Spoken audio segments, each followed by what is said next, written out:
Hello mga ka-London! Loan dito, loan doon. For today's video ay panibago na namang online loan application ang ating re-reviewin. Tara, samahan niyo kung alamin kung ito na ba ang magiging solusyon sa pera problema natin. Kung bago ka nga lang pala sa channel na ito ay mag-subscribe ka na at i-click ang notification bell para lagi kang updated sa mga susunod pa nating mga videos. Ngayong darating nga na weekend ay magkakaroon tayo ng long weekend, kaya sigurado marami sa atin ang may balak at may planong mamasyal, mag-relax at syempre kapag tayo ay kinakapos, sigurado naghahanap tayo ng online loan application na pwede nating malapitan. Kaya ngayong araw, tamang-tama na nanonood ka ng ganitong klase na review dahil magbibigay tayo ng kaalaman or information kung anong online loan application ba ang legit na pagloanan. Marami nang naloko ang mga online loan application na ito, kaya huwag mo nang hayaang maging isa ka pa sa kanila. Kaya tama lang na nagbubusisi ka at nakikinig ka, nanonood ng mga ganitong klase ng review para at least bago ka sumubok, bago mo itry mag-loan, bago mo ibigay yung personal information mo is makasisiguro ka muna na legit talaga yung online loan application na pagloloanan mo. Dito sa online loan application na re-reviewin natin ngayong araw ay pwede kang mag-loan ng up to 10,000 pesos na pwede mong bayaran ng up to 120 days. At pwede kang mag-loan basta ikaw ay 18 years old and above at isang Filipino citizen. So upon checking, ito din ay SEC registered. Pero syempre, sabi ko nga sa inyo, hindi lahat ng SEC registered ay legit at totoong makakatulong sa oras ng ating pangangailangan. Kaya check natin ito hanggang dulo, panoorin niyo ang video na ito hanggang dulo para at least makasigurado muna kayo na legit talaga ito bago niyo i-download ang application. Ang online loan application nga pala na i-review natin ngayong araw ay ang Pinoy Lend. At kung desidido ka namang mag-loan ngayong araw ay siguraduhin mo lang na i-limit sa 3 hanggang 5 contacts ang nasa phone book ng iyong cellphone para at least kung mag-message or tumawag man yung mga agent ng OLA ay hindi lahat masenda ng messages yung nasa phone book mo. Mas mainam nang nag-extra ingat tayo dahil napakahirap magbigay ng personal information lalo na ngayon na marami ang mga cases na nahaharas or napopost sila sa social media. Huwag na nating patagalin pa, simulan na natin. Ano-ano nga bang mga information ang kailangan nating ibigay kapag nag-apply tayo dito sa online loan application na ito? Siyempre, unang-una na dyan ay ang ID information, kung anong ID ang pwede nating i-present. At kasama din dyan, siyempre, ang ating personal information. Kasama dyan ang ating name, birthday, gender, marital status, at marami pang iba. At kasama din ang iyong work information. So, isa din ito sa pinaka-importante. And kasama pa dyan ay ang contact reference, kung ilan, isa alamin natin mamaya. And yung pinakahuli ay ang disbursement method or kung saan mo marireceive yung iyong niloan. At dito nga pala sa OLA na ito ay 2 contact reference lang ang kailangan. So, pag maglalagay tayo ng contact reference, siguraduhin lang natin na alam nila na ginamit natin sila as contact reference para at least kung tumawag man yung mga agent ng OLA ay hindi na sila magulat na makaka-receive sila ng messages or calls. Dahil once na hindi tayo matawagan at hindi tayo ma-reach ng mga agent na yan ay siguradong sila ang susunod na kokontakin. At sa disbursement method naman, pwede ang bank at pwede rin naman ang GCash.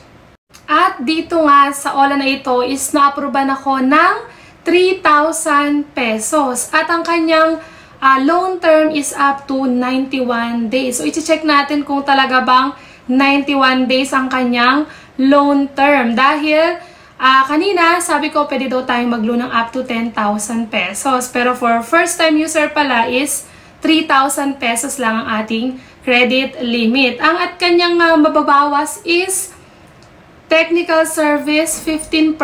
So, dito is hindi siya naka-peso, naka-percentage siya.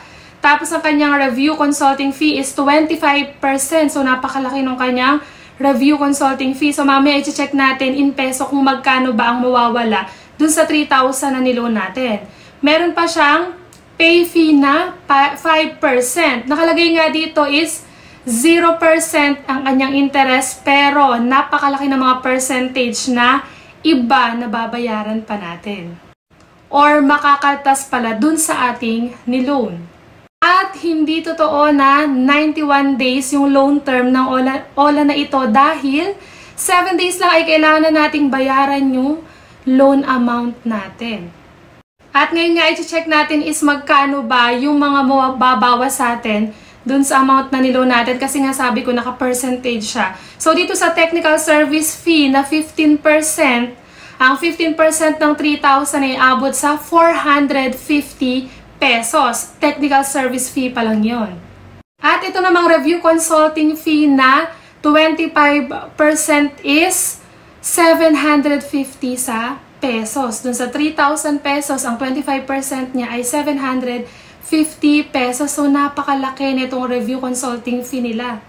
At ito pa yung kanyang pay fee na 5%. So, pag kinumpute natin yung 3,000, 5% nito is 150 pesos. So, napakalaki ng mga other fees na ikakaltas dun sa loan amount natin. Kaya kapag sa ads nila is nakita ninyo is 0% daw ang interest, mag-isip-isip tayo. Kaya dapat talaga nanonood muna tayo ng ganitong klase ng review para at least nakakasiguro tayo na legit talaga na hindi mataas ang interest ng isang online loan application. So, check natin ngayon kung magkano na lang ba ang matitira natin dun sa niloan natin na 3,000 pesos. Ima-minus na natin dito yung iba't ibang fees na ibabawas. So, ang makukuha na lang natin is 1,650 pesos at ang kabuang makakaltas ay 1,350 pesos. At dito nga sa OLA na ito ay nagsesend sila ng message kahit hindi mo pa due or 2 days before ng due mo is makaka-receive ka na ng text messages. At ito nga yung sample text message nila. Hello, ito po ang Lend Pinoy online lending app. Nais namin ipaalala sa inyo na kailangan ninyong isettle agad-agad ang inyong pending loan account para maiwasan ang penalties at mga posibleng problema at discredit sa inyong pangalan.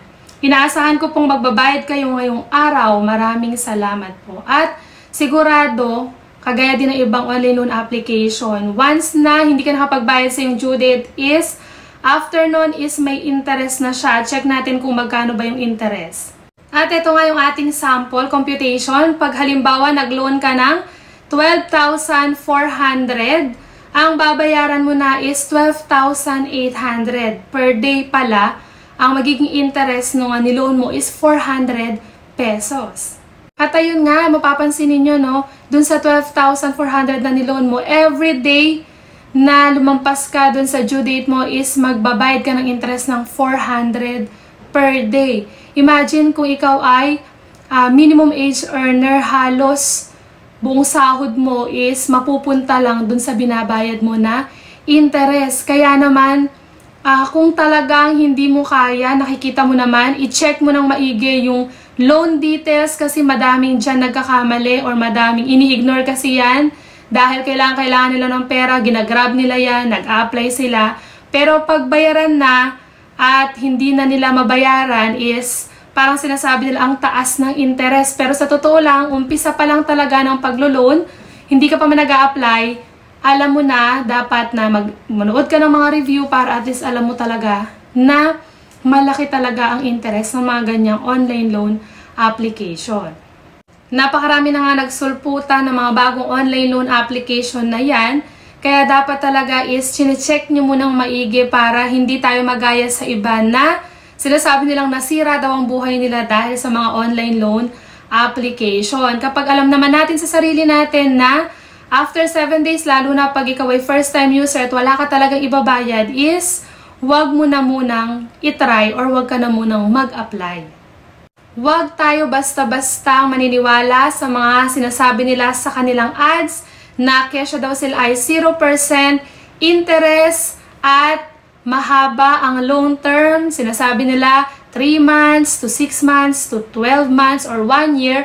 Huwag muna tayo agad-agad maniwala. Mas maganda talaga na chinecheck muna natin, lalong-lalo na yung loan details.